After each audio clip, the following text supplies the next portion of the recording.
Oi, time! Hoje vamos contar um pouquinho para vocês de como foi nossa experiência na Maratona de Boston.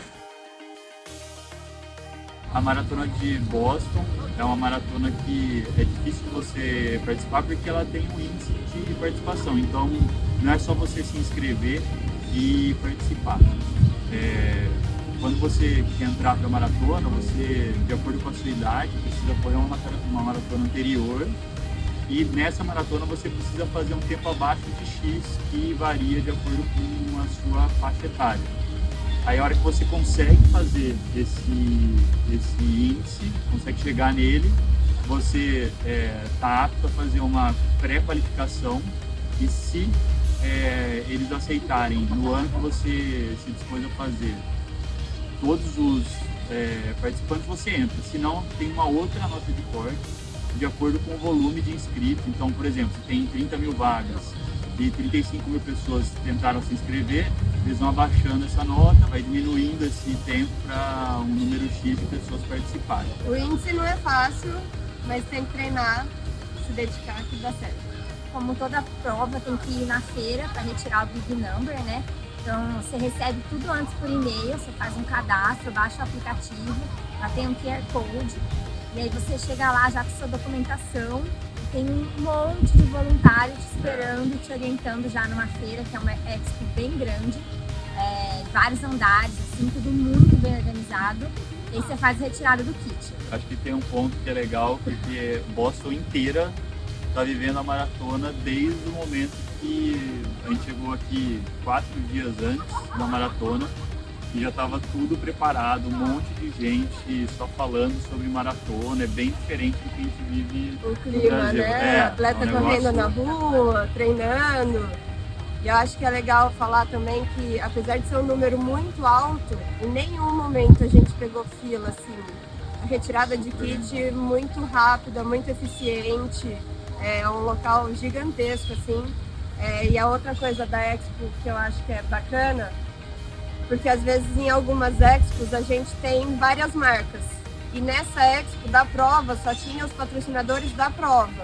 Então se você veio precisando de um gel, alguma coisa assim, era difícil você encontrar se não fosse do patrocinador da organização. Acho que a feira não é um forte, né? Deles. Não. É uma feira legal, mas... É uma feira da corrida só, não é uma feira de compra, assim. Tem o painel clássico, que você tem que procurar seu nome, e aí já dá aquele impacto inicial, que são 33 mil nomes ali, um pouco difícil de achar, mas vale, assim, muita experiência, tudo muito organizado.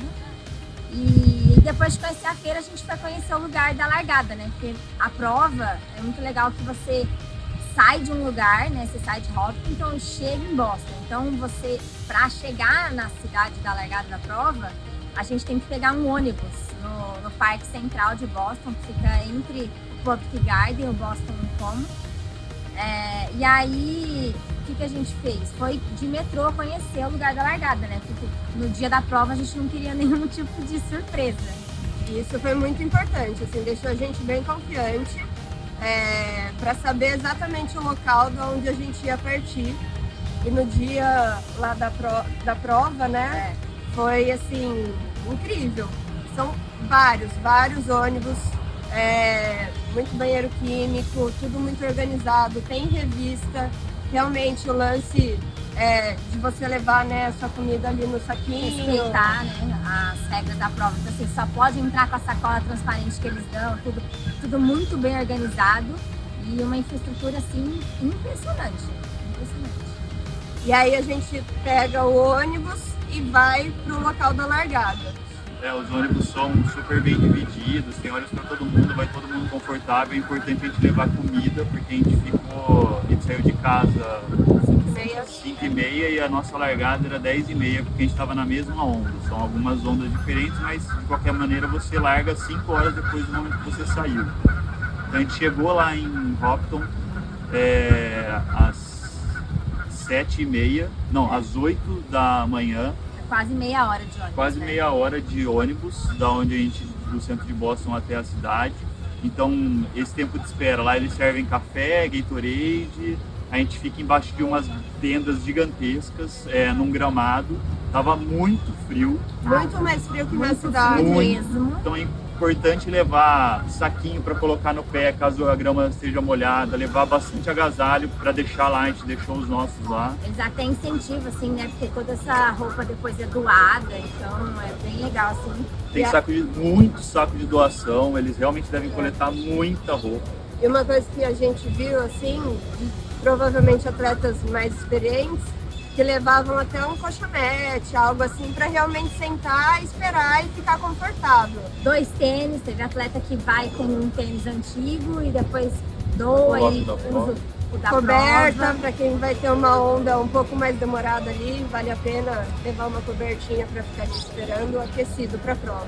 E aí dali, de Bastante repente, assim, daí assim, tem banheiro, isso é importante, porque os banheiros químicos realmente limpos, São- assim, tem dá para álcool usar, gel. tem álcool gel para passar na mão. É um banheiro de luxo químico. Então é bem, a gente fica bem confortável, assim, não passou muito frio, porque tava muito frio, mas a gente não passou tanto frio quando tava dentro ali das tendas. E daí eles vão avisando a hora que é para sua onda sair. Você sai da tenda e caminha até os currais. Então eles têm 8 currais, estão divididos, não sei se 8 exatamente, mas a gente, no nosso caso eram 8.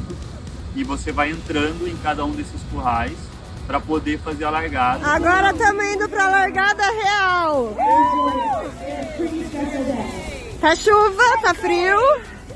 Caminha mais ou menos 1 quilômetro da onde a gente estava até os currais e espera a largada da prova. E acho que é importante também ressaltar que, às vezes, né, no Brasil, tem o curral e as pessoas não respeitam.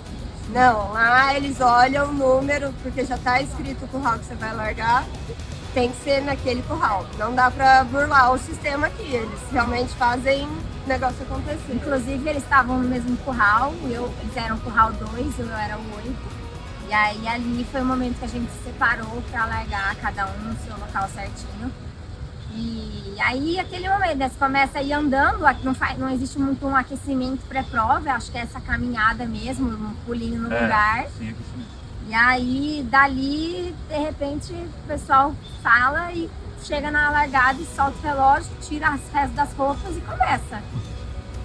E já assim, no inicinho da prova, é impressionante que passou assim nos primeiros nem 1 quilômetro, 500 metros assim, já tem gente torcendo lá em Hop.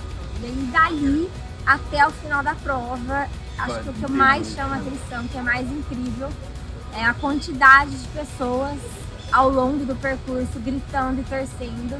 Faça frio ou chuva, eles estão lá incentivando os Em atletas. nenhum momento tinha um espacinho espaço, sem não. torcedor, é demais, assim, é muito legal. 42 quilômetros de torcida, locais com milhares de pessoas, você vê que tá todo mundo amontoado, mas mesmo os que são mais vazios, tem gente gritando, torcendo, Cartazes, cartaz, pompom. banda de rock, gente tocando bateria, criança pulando. Criancinha dando a pompom. mão. No começo você vai, não, vou dar uma hora, você fala, gente, não dá Chega, mais. tá Só vai doendo. correr assim, ó.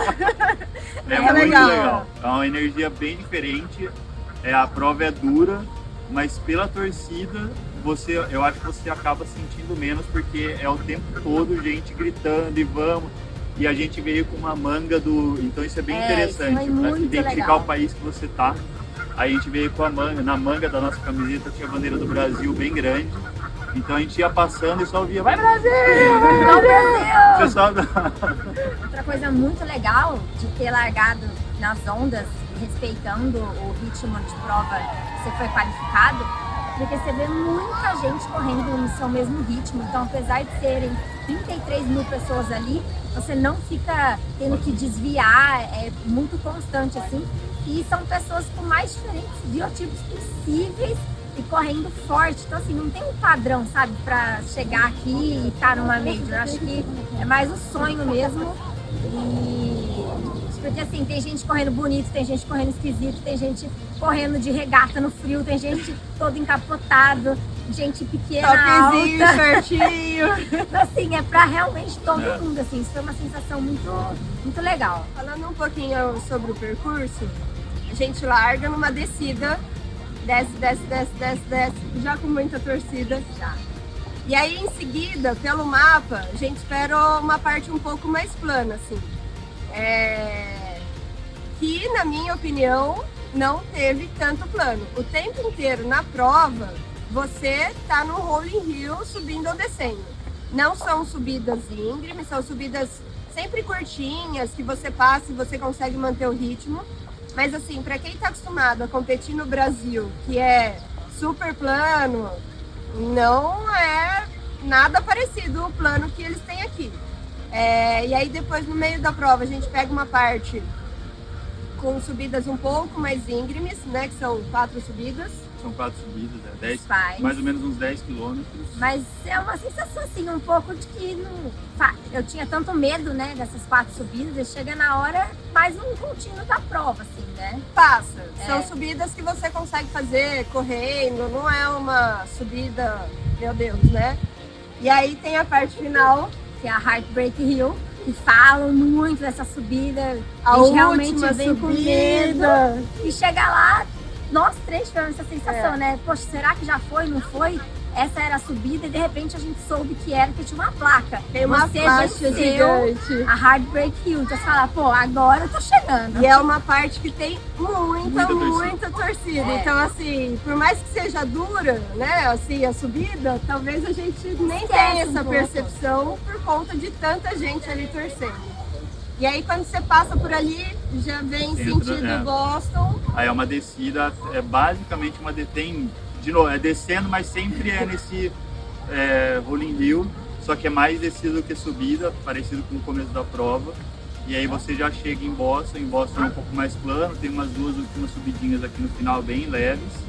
E aí a hora que você tem outros 2 pontos bem famosos da prova, que é a última milha e a última curva. A hora que você entra na última milha, já tinha uma torcida gigantesca, essa torcida aumenta, mais gente ainda, uma gritaria ensurdecedora. E a hora que você vira e vê a finish line, que você está mais ou menos uns 500 metros, né, da finish line, você basicamente vai empurrado pela torcida, que é muito grande, é muita gente gritando. E daí, no nosso caso, a gente tinha 3 ótimos torcedores e a gente conseguiu identificar eles no meio da multidão, eles gritaram, então deu um último ânimozinho ali para chegar. Eles se esforçaram muito, porque era tanta gente, a voz deles ainda conseguiu se destacar. Sobressaiu. Bora, Lari! Bora, Lari! Bora, Lari! E é muito emocionante. Realmente. Realmente. Já vai chorando, eu cruzei quase. Chorando desde o. Virou chorando. Continuei chorando. E acho que uma coisa que é legal, assim, que a todo momento, né, que a gente falou do ritmo dos atletas, que são muito fortes e a gente tem até dificuldade de passar, assim, principalmente no começo da prova. O final ali, você não chega sozinho, né? Você chega com muita gente. A linha de chegada são diversas pessoas.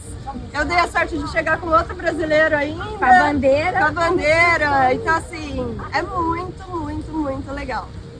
Demais. Vale a pena. Então, gente, se vocês têm o sonho de correr em Boston, primeira dica, busquem seu índice, vejam qual que é o índice da sua faixa etária, procurem saber sobre ele, conversem com seu treinador e busquem uma prova onde vocês possam qualificar. Treinem, sonhem até vocês conseguirem. É muito possível estar aqui, tudo depende de vocês, da dedicação e do comprometimento que vocês têm.